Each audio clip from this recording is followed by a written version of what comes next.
that humor is a key ingredient to an effective sermon, or can be, but what are some do's and don'ts about the use of humor in preaching? I would recommend about close to 100% of the time not to tell jokes. Some people say, I start off with a joke to get their attention. Most of the jokes that people start with, you've already heard. And it's a painful thing to look out and see by the expressions on the faces, Reverend, we heard that already. What are you going to do, wait on the cross and tell it or back out? You're trapped. Besides that, a joke is a complete piece of material. It doesn't have any loose edges for you to tie into your sermon. It just starts, goes through, ends. Now what are you going to do? Clear your throat? How do you get anywhere from that? I don't recommend jokes. There's too much danger in it. But humor is a way of looking at life and the incongruities in life, just slight touches. And it comes by feeling totally free. You can laugh at yourself and other people, and it's clearest evidence of the grace of God. You don't have any messianic feeling that the world is waiting for me and it's all up to me and all that heavy-footed pedestrian stuff. You stay light on your feet with a sense of humor. After all, God is God. I'm just here doing this the best I can. It's inevitable if you really believe in the freedom that comes from your faith and from your vocation. It'll come up all the time. Are there ways that we should be careful about the use of other emotions in preaching? Yeah, should be very, very careful. You don't want to be the only one in the house crying or the only one in the house laughing. You don't want to be laughing or crying about the wrong thing.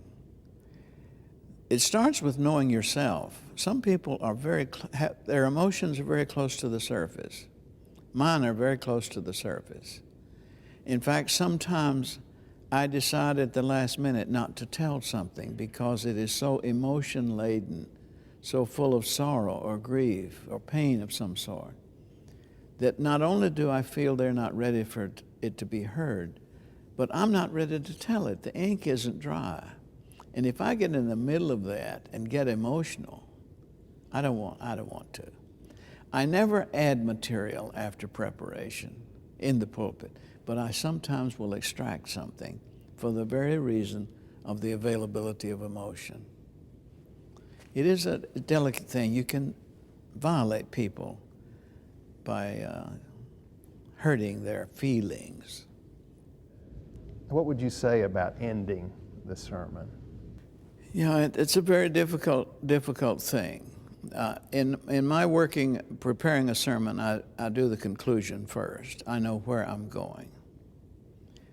And that saves me a lot of energy. I don't move through the sermon with my landing gear down wondering where I'm going to stop or ending 2 or 3 times and finally, no.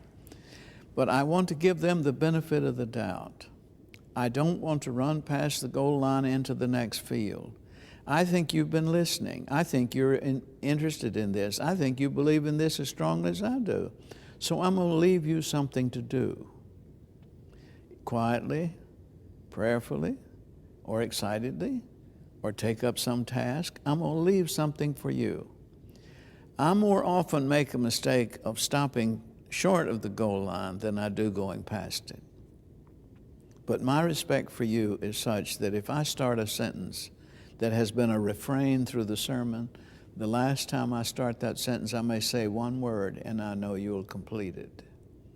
But I always assume that everybody in the house, and we know it's not true really, but everybody in the house knows this subject, is interested in this subject, believes like I believe, and is with me through the whole sermon, and want me to do well.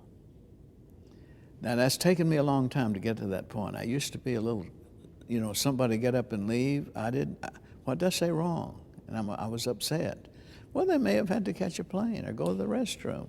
But I didn't give a positive regard to the listener like I do now. I trust that you'll finish the sermon. Now, someone will come up and ask a question. I don't know if I really got what you were really saying. You may answer it at the door, or you may leave it with them. They deserve a little work,